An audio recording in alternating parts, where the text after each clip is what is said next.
Så er det snart weekend, og det fejrer vi endnu en gang med en færdigret. Og i dag der står det på en dessert.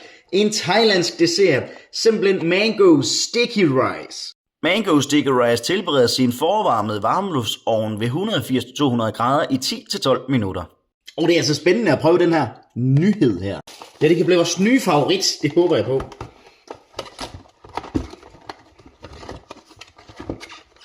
Der er rullerne, og de skal bare i ovnen. Og jeg vælger den hurtigste tilberedningsmetode, det vil sige 200 graders varmluft i 10 minutter.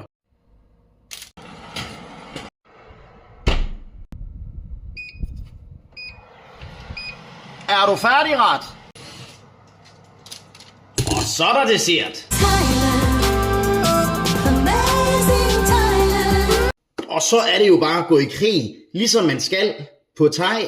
Der står nemlig, at man skal spise det med hænderne. Så det gør vi. Der står jo ikke på den her pakke, at man skal spise det med hænderne. Men der står, at thaier traditionelt spiser sticky rice med hænderne. Det er jo ikke ruller ligesom det her. Det er jo almindeligt. Men det her det er også meget lækkert. Det er nemmere at have med at gøre, vil jeg sige, som dansker. Altså det er jo et meget hæderligt produkt, det her, synes jeg. Dejlig frugtsmag, dejlig sødme, det vil jeg sige. Jeg kunne godt have brugt lige en klat is ved siden af. Jeg er jo en hund efter is. Der er 5 ruller i kassen, og det bliver for meget. Men byd nogle venner på det. Så 1 eller 2 per mand. Det er længe fint. Så tror jeg, man har sit behov dækket. Og det er en lækker lille snack. Det kunne man godt prøve.